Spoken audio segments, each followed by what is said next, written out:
Japan is arguably the best place to eat out because there are a lot of options and most of them are reasonably priced. Since I'm from Finland and the only options to eat out are pizza made by this guy and McDonald's. That's me! Bro, are you serious? Bro, I'm not even gonna say the N-word. What? Fucking black guy! Both of them which cost twice as much as eating anything here in Japan. I have to say I've become addicted to eating out here. And even still, I mean, I don't know jack shit about food. I'm never gonna say that. Like, I only treat food the same way I treat dicks. I put them in my mouth and I swallow when needed.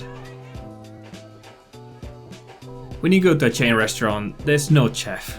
There's some acne-faced 16-year-old putting your frozen hamburger to the microwave. Our corporate parent in Kumamoto, Japan. And it's gonna be almost always, you know, just alright. In non-chain places though, it's just some guy making you something out of most likely supermarket ingredients, at least hopefully. You never know, you know.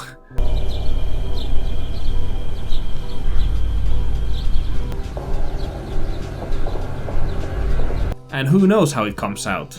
Sometimes it's amazing, sometimes you just know you could have done better yourself. Like, there's this teishoku place near me. I'll tell you about teishoku later on in detail, don't worry about it. But they have a couple of okay things. I go there from time to time.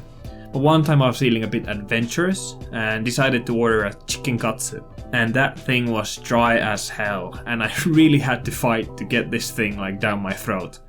But it was still a nice meal. And you know why? It had the most important ingredient of them all. Love.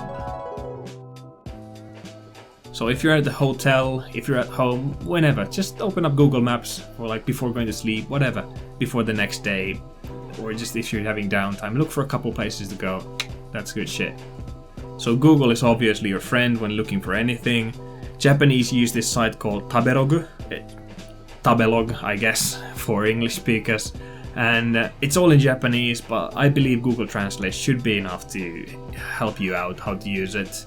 I've tried many times looking for a place on the spot, being like, oh, I don't know, let me check quickly. You open the phone, you look for like 2 minutes, standing it on the street, you're like, whoever you're with is just like, oh, what the fuck, waiting. And then you're just like, I cannot find it, let's just go somewhere. You end up fucking who knows where, it doesn't work out, trust me. You wanna go to a nice place, you wanna be like, hey dude, check this out, I know this place. You seem like the cool guy. If it's a date, you seem like, oh, this guy knows everything. It's good to have prepared, always. So yeah, Izakayas. Izakayas are fucking amazing, what can I say? I can't stress how much I love them. You order small plates of food, drink, and just enjoy yourself and your company. There are big chains which are very cheap, and then there are like these hole in the walls which fit like maybe 5 people, and those can be quite expensive. I think you should try both out, since the smaller places are obviously amazing experiences and some of the finest outings I've had.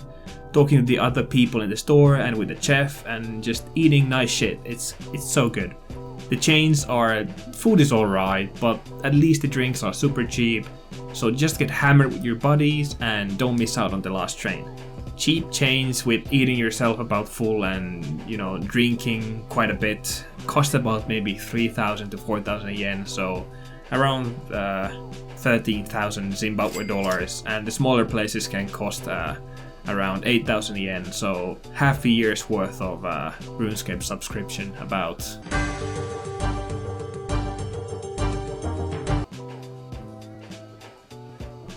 I have to come out of the closet here and say I am not a big fan of ramen.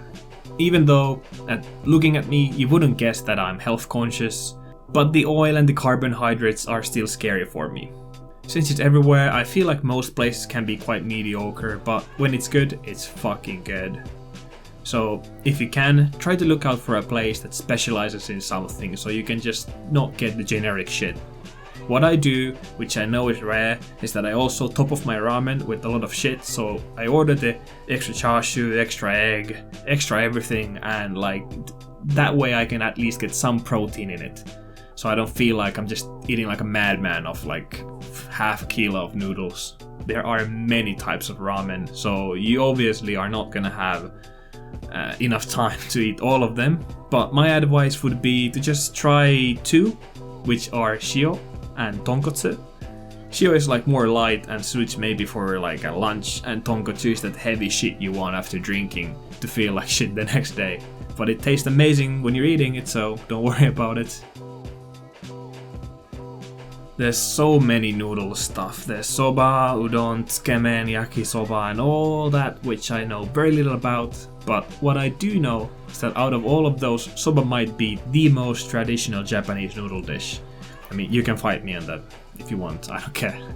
So try soba out. It's light, healthy, and many times cold, so it's the perfect lunch for a hot summer day. If you're out in the city with Japanese folk, they will never say no to a soba lunch, trust me. If you come to Japan and don't eat sushi, you're a freak and you should go see a psychiatrist. In Minecraft, of course. Kaiten sushi, the conveyor belt sushi, is kind of a fun experience and cheap most of the time, so experience that, I guess.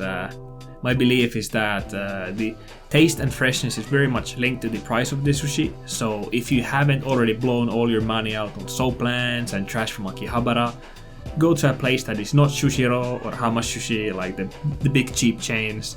Instead of the 100 yen a plate places, go to a place that is like 200 yen a plate, and you will enjoy yourself much more. Or, you know, go to a real sushi place too, that is also an option, but I don't do that, I'm poor as shit. That's my life. I don't want to go through all of the different meals there are in Japan, so I'm just gonna generalize and dump those that have a popular all-you-can-eat option. I'm just gonna dump them all together. I mean, there is yakiniku, which is basically just barbecue. Then there is hot pot stuff like nabe, shabu shabu, sukiyaki. And there's Japanese omelets, or the okonomiyaki.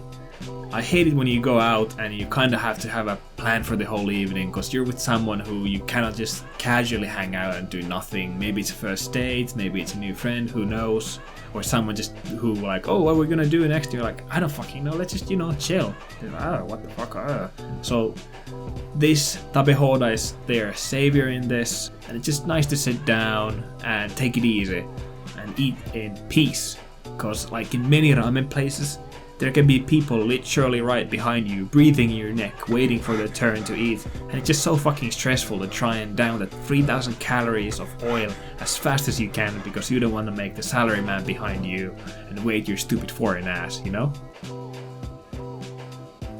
I think French, Italian, all that shit is kind of mediocre and usually just not the cheapest option either.